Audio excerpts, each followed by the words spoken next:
이 성도로 살아간다는 것, 특별히 구별된 하나님의 자녀로 살아간다는 것이 세상에서 참 어려울 때가 있습니다. 까닭없이 모함을 당하고 비방을 받고 또 사람들에게 미움을 받을 때가 있어요. 이 사랑의 배신은 마음을 아프게 하고 상처를 남깁니다. 우리가 귀찮이기 때문에 부당한 대우를 받고 핍박을 받을 때가 있습니다. 정말 어떨 때는 말도 안 되는 모함, 억울하고 속상하고 답답해서 잠을 못 자. 맘도 없고 정말 어떨 때는 막 죽고 싶을 때가 있어요. 이럴 때 우리는 어떻게 해야 되겠는가? 그렇죠? 이럴 때 원수들처럼 악담을 품고 저주를 품어야 될까? 그렇죠? 사실 이 시편 109편을 보면요, 꼭 저주하는 그런 시 같아요. 다윗이 너무너무 괴롭고 자기를 괴롭히니까 막 악담을 품었잖아요. 6절부터 쭉 보면은 저것들 제명에 못 살고 요절을 당하게 하소서, 자식들을 저것들은 빌어먹게 해달라고 그렇게 저주하고요. 10절에 보면은 아예 자손이 13절에 보면 자손이 끊어지게 해달라고, 씨를 말려버려서 후손이 끊어지게 해달라, 이런 저주를 하는 것 같아요. 그런데 사실은 이게 뭐냐 하면은 다윗이 저들을 향해서 저주를 품는 게 아니라 저들이 자기에게 원수들이, 수많은 원수들이 다윗을 향해 저주를 퍼부은 것을 지금 되풀이하는, 반복하는 거예요, 사실은. 그래서 17절에 보세요. 17절에 보면은 말이 시가 돼서 정말로 그들이 그렇게 되고 맙니다. 이게 참 무서운 거죠. 자, 다윗이 원수를 향해서 저주를 퍼붓는 것이 아니라 다윗이 저들에게 받은 그 저주를 반복해서 지금 말하는데, 이게 정말 무서운 게요, 이 저주와 축복이 대물림이 된다는 거예요. 여러분 주변에 보면 남의 말 잘하는 사람 있잖아요. 그런 사람들은 뭡니까? 그것이 대물림이 된다. 내가 남을 악담하고 저주하고 하는 것이 결국은 자기에게 돌아오게 된다는 거예요. 하나님이 아브라함에게 복을 주셨잖아요. 네가 저를 위해서 복을 빌리면 저들이 복을 받고, 또 네가 이제 저주하면 저들이 저주를 받는다. 이게 꼭 이 시편 109편하고 똑같은 내용입니다, 사실. 그러니까요, 자, 내가 남을 위해서 복을 빌어주는 사람이 되어야 되지 저주하고 악담하는 그런 사람이 되어서는 안 된다. 그래서 자, 1절에 보면은 내가 찬양하는 하나님이여 잠잠하지 마옵소서. 내가 억울한 일을 당하고 답답한 일을 당하고 모함을 당해서 막 너무너무 미칠 것 같은데, 그때 우리가 같이 대들어 싸우는 것이 아니라 뭐라 그래요? 나의 찬양하는 하나님이여 잠잠하지 마옵소서. 그렇죠?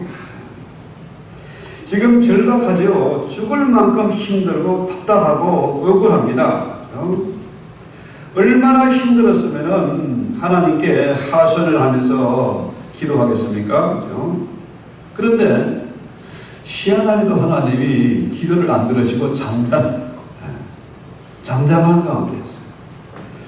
여러분, 그 성경에 보면 그 나오잖아요. 제자들이 바다를 이제 배를 타고 가는데 풍랑을 만났잖아요. 지금 뭐 죽게 생겼습니다. 얼마나 파도가 심하고 배가 뒤집히게 되고 지금 죽게 되는데 주님은 뭐 하고 계세요? 잠자고 계세요. 그러니까 지금 우리가 죽게 된 것을 왜 돌아보지 않습니까? 주님을 깨우잖아요. 마치 그 모습과 비슷한 그런 내용이죠. 자, 이 내용을 이해하려면은 이 시편 109편이 다윗의 시인데 시편 22편에 비슷한 내용이 나옵니다. 1절부터 보면요, 내 하나님이여 내 하나님 어찌 나를 버리신다니까. 어찌 나를 멀리하여 듣지 아니하시며 내 신음소리를 듣지 아니하시나이까. 내 하나님의 내가 낮에도 부르짖고 밤에도 잠잠하지 아니하오나 응답하지 아니하시나이다. 그러면서 뭐라고 3절에 이스라엘의 찬송 중에 계시는 주여 주는 거룩하시리이다. 자, 그러니까 109편 1절과 시편 22편의 내용이 연결이 되잖아요. 답답하고 억울하고 속상하고 막 미칠 것 같을 때, 죽고 싶을 것 같을 때 어떻게 됩니까? 이스라엘의 찬송 중에 거하시는 하나님께 우리는 기도하고 나가는 겁니다. 그렇죠? 찬양이 참 그 힘이 있어요. 찬송이 곧 기도고 또 노래고 말씀이고 그렇지 않습니까? 그렇죠? 찬양하면은 위로가 되고, 그죠? 답답하고 억울한 것이 풀어지게 되고 또 새 희망을 얻게 되는 거죠. 그래서 2절에 보면요, 그들이 악하니까 거짓된 입을 열어 나를 치며 속이는 혀로 내게 말하며. 자, 가장 그 무서운 것이 폭력 중에 가장 무서운 폭력이 뭐냐면은 언어, 말의 폭력입니다. 이 악인들은 다윗을 향해서 비방을 하는데 사실 여부를 확인도 안 하고 남의 말 듣고 또 뭡니까 정폭이 되고 꼬리에 꼬를 물고 해가지고 어떻게 됩니까? 순식간에 퍼져나가요. 그래서 다윗을 비방하고 다윗을 향해 저주하는 사람들이 셀 수도 없을 만큼 많아지게 되는 거죠. 그래서 이 모습이 뭐냐 하면요, 꼭 맹수가 먹이를 이제 먹잇감 앞두고 딱 입을 벌리고 달려드는 그런 모습 같아요. 죽이려고 미워서 죽이려고 달려드는 거죠. 여러분 그 몇 년 전에 한국의 그 박근혜 대통령 탄핵 그 사건이 있었잖아요. 그 당시에 사람들이 그냥 미쳐 돌아갔습니다. 뭐 세월호 일급šan이 어떻고 뭐 정유라가 어떻고 해가지고 난리가 났습니다. 그러니까 사실 확인을 하지도 않고 한 번 한 사람이 떠들면은 그것이 그냥 방송을 타고 SNS를 타고 해가지고 그냥 전 국민이 들고 이러게 만드는 거죠. 그 장면을 생각하면은 오늘 이 다윗의 시편이 좀 이해가 될 겁니다. 어느 누구도 지금 다윗의 편을 드는 사람이 없어요. 또 꼬라지를 보니까 배신을 많이 당하죠. 자, 사울왕이 배신을 당했습니다. 장인에게 배신당했습니다. 쫓겨다녔습니다. 믿었던 신하들에게 배신을 당하고 친구들에게 배신을 당하고 심지어 아들 압살롬에게 배신을 당해가지고 쫓겨가는 신세. 그렇게 되니까 어떻게 되겠습니까? 저거는 정말로 하나님께 버림받은 놈이고 저기 몹쓸 인간이고 전부 그렇게 사람들이 다윗을 향해서 공격을 하는 거죠. 자, 여러분 9절에 보면 109편 오늘 9절에 보면 악인이 그를 다스리게 하시며 사단이 그의 오른편에 서게 하소서. 그렇죠? 여러분 한번 생각해 보세요. 자, 사람들이 나에게 도움을 베풀고 은혜를 베풀고 한 그런 사람들을 향해서 그 사람을 향해서 배신하고 막 저주하고 악담하는 것이 그것이 사람이 할 뜻이 아니잖아요. 그렇죠?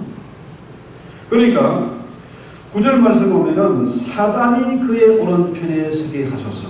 이 말은 뭡니까? 마귀의 장난에 놀아라. 여러분 주변에 남의 말 좋아하고 악담하는 사람들 있지 않습니까? 그런 사람들은 사단에게 사로잡힌 사람이에요. 특히 교회 안에도 보면 이런 사람들이 있어. 이게 참 심각한 거예요. 말로는 하나님 믿는다고 하면서 사랑한다고 하면서 남의 말을 몰고 차고 퍼뜨리는 사람도 있지 않습니까? 자, 이런 사람은 사람을 사랑으로 보답하지 않고 오히려 악으로 갚는 거, 이거 사단의 장난이라는 거죠. 자, 하나님의 사람, 성령의 사람 어떻게 됩니까? 마음이 따스하고 어떻게든지 남을 도와주려고 그러고, 그죠? 칭찬하고 축복하고 그러지 않습니까? 그런데 반대로 남을 비방하고 저주하는 사람, 이거 뭡니까? 이 사람은 사단에게 사로잡힌 사람. 그러니까 사단이 가장 쉽게 뭡니까? 흔들 수 있는 사람, 조종할 수 있는 사람은 누구예요? 바로 이런 사람입니다. 남을 비방하고 조종하는 사람. 그러니까 이 세치혈을 가지고 교회를 흔들고 이웃에게 상처를 주고 배신하는 거죠. 이렇게 만드는 거죠. 자, 지금은요, 이 가짜 뉴스가 판을 치고 있습니다. 음모론이 온통 SNL 쪽에서 퍼져나가요. 자, 한번 사람들에게 찍히면요, 방법이 없어요. 자, 이런 끔찍한 세상을 만나서 사단에게 잡히게 되면, 사단이 그 오른편에 서게 되면요, 어떻게 됩니까? 사랑하는 마음은 없어지게 되고 점점 어떻게 해요?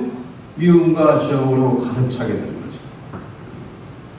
그래서 이런 일 때문에 사람들이 극단적으로 자살을 하기도 하고 정말로 절망해서 폐인되는 사람도 있고 그런 사람이 많이 생기라는 거죠.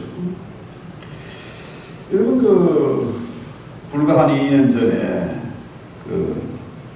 뭡니까? 팬데믹의 공포 전 세계를 휩쓸었잖아요. 마스크 한 장에 그냥 얼마만에 돈이 마스크 품절 대란이 일어나가지고 그걸 사재기 하니까 같이 나눠 쓰면 되는데 그걸 가지고 그 사태를 통해서 이익을 챙기려고 하다 보니까 어떻게 해요? 마스크 품귀가 일어나고 대란이 일어나고, 그죠? 또 그거 가지고 그 틈을 타서 한몫 잡으려고 하다 보니까 어떻게 해요? 우리 교회도 지금 세니타이저 한 100박스 아직도 남아있지 않습니까? 수도 없이 제가 나눠주고 있는데 아직도 남아있어요. 왜? 그거 가지고 한몫 잡으려 했거든. 자, 이런 팬데믹의 공포가 한급습하니까요, 정상적인 사회 같으면은 그것을 어떻게든지 질서 있게 대처하고, 그죠? 또 진정을 시키고, 이걸 극복해냈을 텐데, 거리 두기니 뭐니 해가지고 얼마나 많은 어려움을 겪었는지 모릅니다. 물류 대란이 일어나고 지금은 가스 값이 갑자기 장을 뛰었잖아요. 또 이것 때문에 또 식량 위기니 뭐니 해가지고 지금 또 팬데믹의 공포로 몰아가고 있습니다. 자, 그래서 야고보 사도가 야고보 3장 6절에 뭐라고 해요? 혀는 곧 불이요 불의의 세계라. 혀는 우리 지체 중에서 온몸을 더럽히고 생의 바퀴를 불살하니 그 살아는 것이 지옥불에서 나는 것이다. 자, 세치를 잘못 건드리면 이것이 전폭돼서 퍼져나가면요, 이게 막 지옥 같은 세상이 되는 겁니다. 그 당시 그랬잖아요. 사방에 사람이 쓰러져 가고 잡으러 가고 도망가고 난리가 났습니다. 그렇지만은 그래도 그나마 과거 유럽의 흑사병이 돌 때는 막 5천만 명, 2억 명 죽어가고 그랬지 않습니까? 그런데 그나마 전 세계적으로 한 600만 명 정도 되나요? 사망자가 이번 한 2년 팬데믹 기간 동안에 이 정도 된 것이 참 하나님의 은혜지.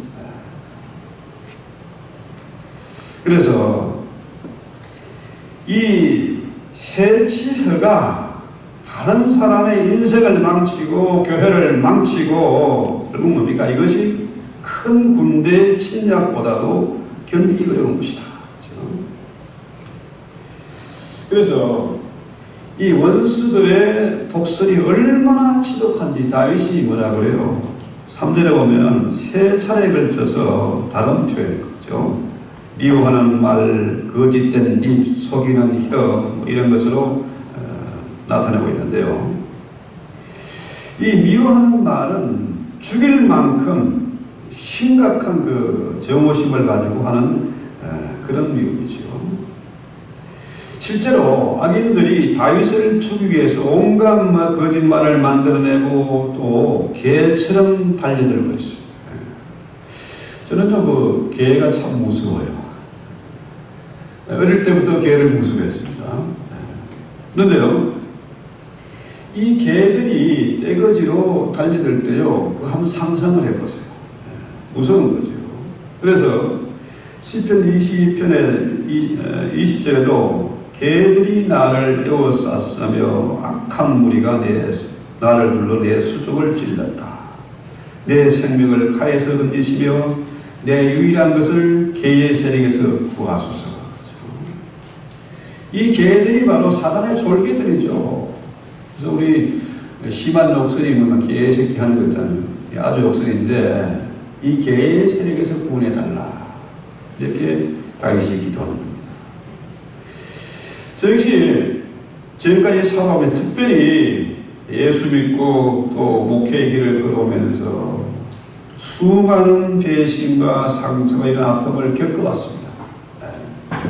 다윗이 배신을 당하고 피난 다니고 억울함을 많이 겪었던 것처럼 그러면서 뭡니까? 그 다윗이 겪은 고난이 시편 22편이 바로 뭡니까? 주님이 인용한 말씀이잖아요. 나는 사람이 아니요 벌레다. 나의 하나님 나의 하나님 어찌하여 나를 버리시나이까? 이 주님의 기도가 다윗의 시편에서 나오는 거예요.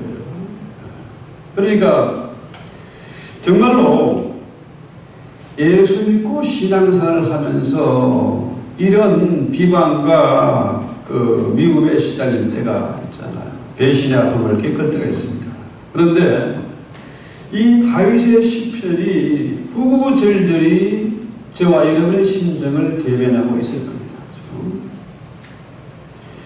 그래서 4절에 보면은 4절 볼까요? 나는 사랑하나 그들은 돈이 나를 대적하니 나는 기도할 뿐이다.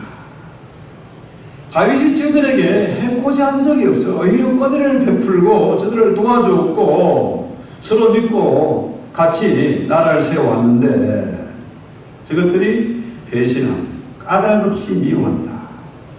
나는 사랑하고 저들을 선대에 돌아오는 것은 배신과 미움이다.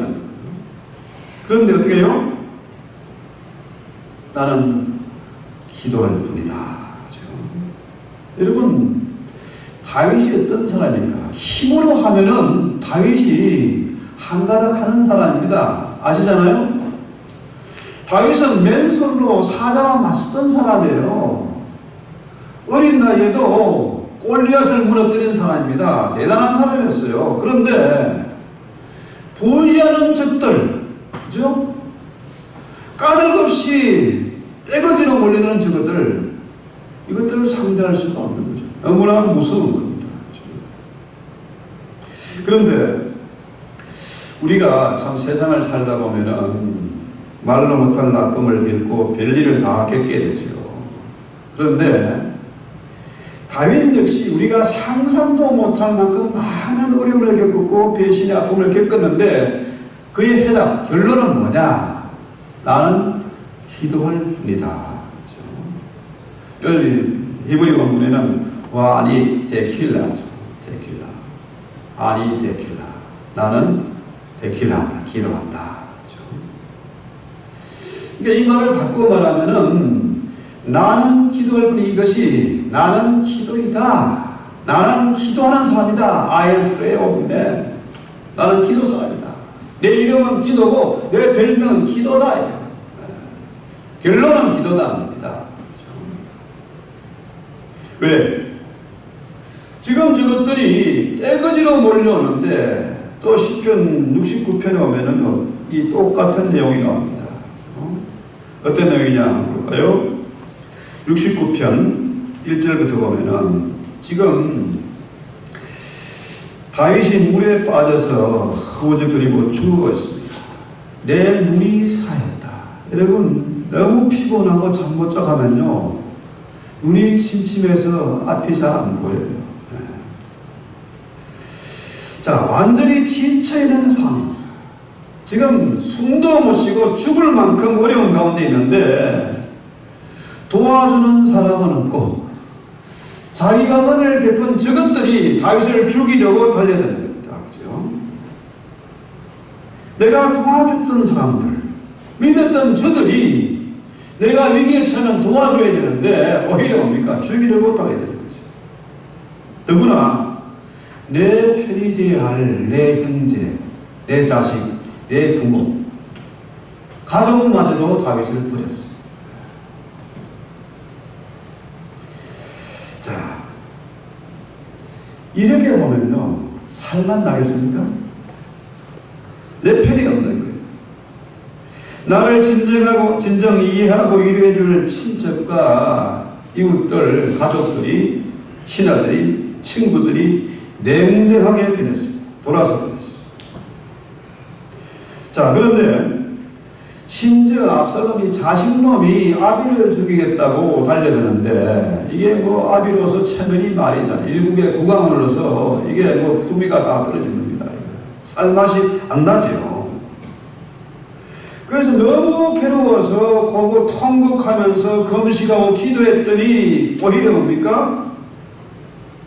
저들의 말거리가 되었고 심지어 술주정뱅이들까지 노래를 불러가면서 다윗을 욕하는 것, 비방하는 것을 안주로 삼아서 조롱하고 있는 겁니다. 그러니까 사단이 온갖 방법을 다 동원해서 결국 뭡니까? 사람들을 움직여서 다윗을 지금 구렁텅이로 파멸로 몰고 가는 거죠. 그런데 13절에 보면은 거기서 뭡니까? 그 중에서 나는 기도할 뿐이다. 나는 기도이다. 나는 기도하오니. 아니 데킬라. 자, 이렇게 보면요, 이 다윗의 일생은 바로 기도하는 일생이었다. 사람을 상대로 같이 맞싸우지 않고 말싸움하지 않고 이스라엘 찬송 중에 계시는 그 하나님 앞에 내 생각에는 하나님이 주무시는 것 같고 잠잠한 것 같은데 그 상황에서도 다윗은 기도했다. 결론은 기도다. 자, 이렇게 보면요, 나는 기도이다. 나는 기도할 때 이 말은 뭡니까? 내가 저들과 똑같이 싸우지 않겠다. 인간적인 방법으로 싸우지 않고 원수 받지 않겠다. 이 말은 뭡니까? 모든 것이 결국은 하나님의 손 안에 있다.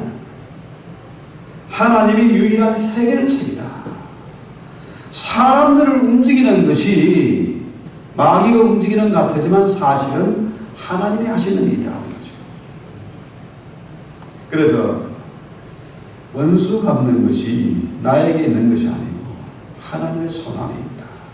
그래서 오늘 109편 17절에 뭐라 그래요? 저들로 하여금 이것을 깨닫게 하소서. 원수 갚는 것이 하나님의 손 안에 있음을 깨닫게 하소서.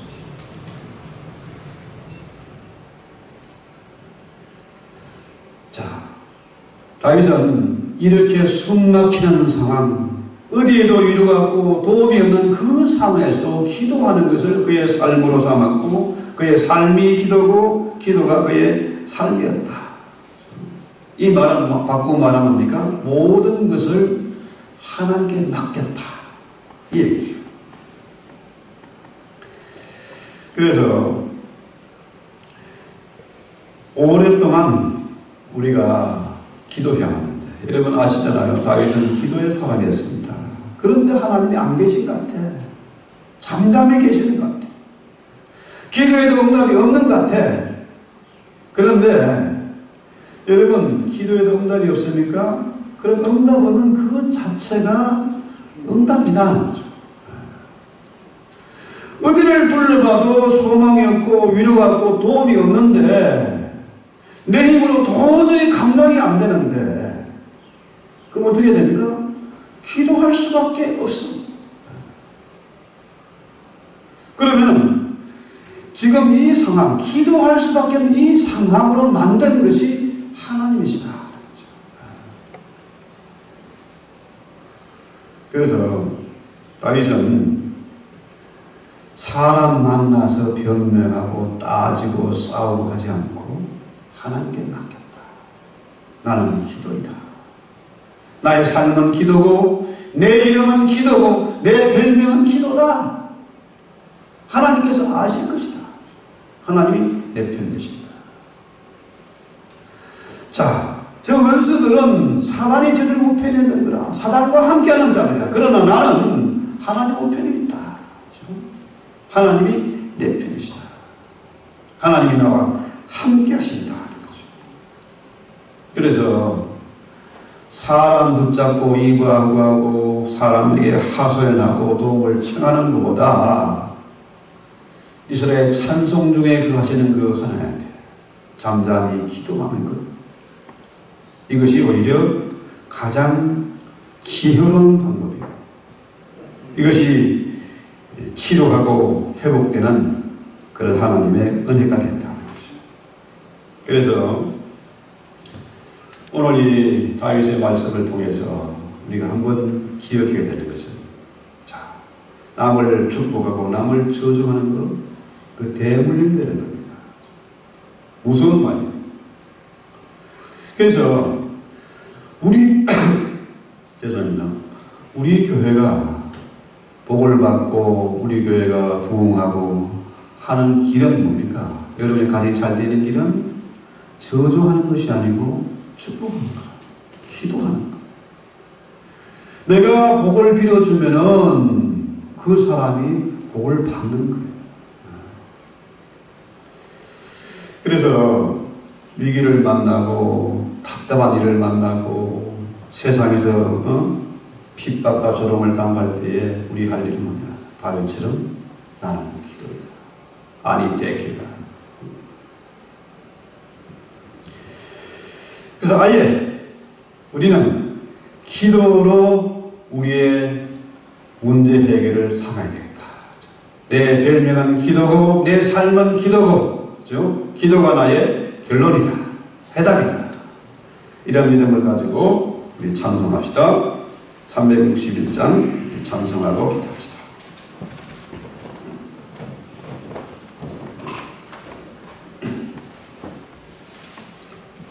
361장 기도하는 이 시간 주께 드렸고 오늘 말씀을 생각하면서 찬송합시다.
전도할 때는 남을 축복할 수 있고 모르는 사람들에게는 복을 빌 수가 있지만 은수에게 나를 미워하고 거짓말을 하고 속이는 해로 달려드는 저들을 위해서 복을 비는 것은 참 어렵습니다.